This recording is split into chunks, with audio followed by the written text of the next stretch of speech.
el buen profesor Cristian Verdugo y Jorge Soto para la entrega de la tarea 2.7 en algoritmo de optimización. Bueno, principalmente dentro de la primera función que tenemos es una función que se encarga de sacar la matriz hessiana en base a la definición del límite. Bueno, principalmente lo primero que se hace es sacar lo que son las variables que posee esta función, que es ingresada como parámetro como tal. Y, por ejemplo, también en la función se ingresa los valores de delta x. Bueno, principalmente por ejemplo, se obtiene la dimensión o la cantidad de variables que posee esta función y crea una matriz cuadrada como tal, de dimensión, en este caso, n por n, en caso de que sean n variables como tal, y donde en cada uno de estos elementos ingresamos función. La función así sin tocarla ni nada como tal. Bueno, después recorremos con una columna, con dos por filas y columnas, cada elemento de este. Y por ejemplo, aquí lo que hacemos es obtener primero la variable en la que estamos, como tal, en el ciclo, y después la variable de la columna como tal.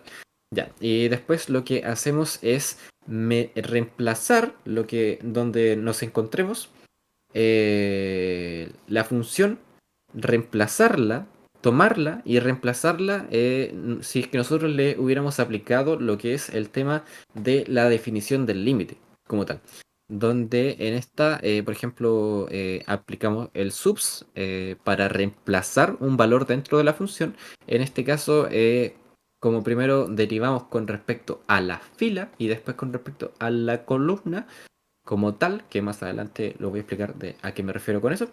Por ejemplo, ingresamos donde el valor de la fila primero es igual a la variable más delta x, menos la función que ya está en ese índice y todo eso dividido por delta x. Esto es igual a la definición del límite como tal. Y bueno, y después se hace lo mismo como tal con respecto a la variable que se encuentra en la fila como tal. Y bueno, y después retornamos la matriz.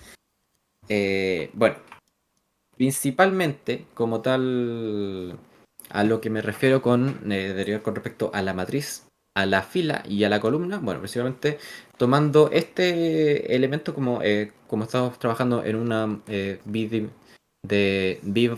por ejemplo, lo que me refiero con al derivar con respecto primero a la fila y con respecto a la columna, se refiere a que, por ejemplo, yo aquí, yo me encuentro en la fila número cero, o sea que primero derivo con respecto a el índice cero.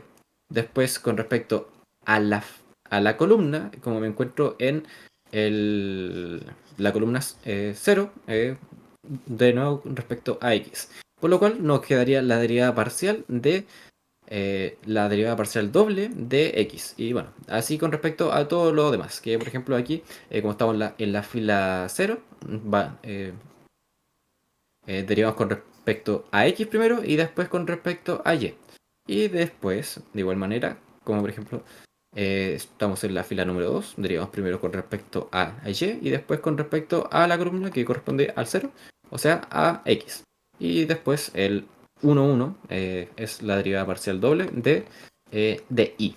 Y bueno, eso es con respecto a la matriz hessiana.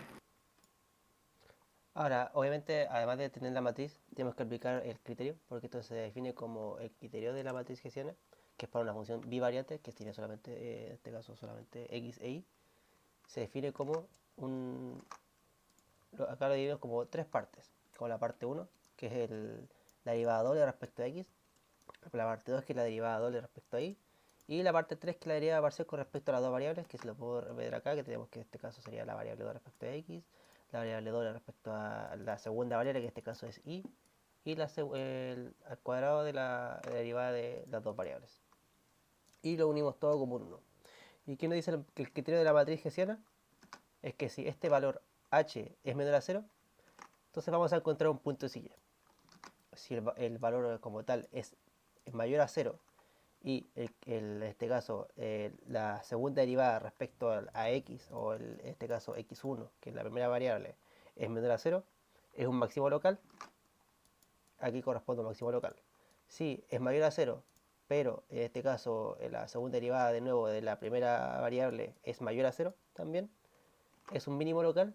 Y en el caso contrario, creo que también se tiene que especificar de que en este caso el valor como tal es cero. No hay suficiente información para este caso. Ahora, para ejecutar este problema tenemos una función x cuadrado menos y cuadrado en el punto 00, que en este caso nos va a encontrar que es un punto silla. Acá arriba lo dice que esto es un punto silla. Si lo revisamos como tal, que en este caso ahora sí vemos que en el GeoGebra, en este caso para la primera función que es x cuadrado menos y cuadrado es un punto silla, puedo verificar que es un punto silla, ya que tiene esta apariencia que es como se describe tal como lo dice, es como una silla, donde se siente en este caso el valor como tal. Porque todos los demás valores o crecen o en este caso bajan.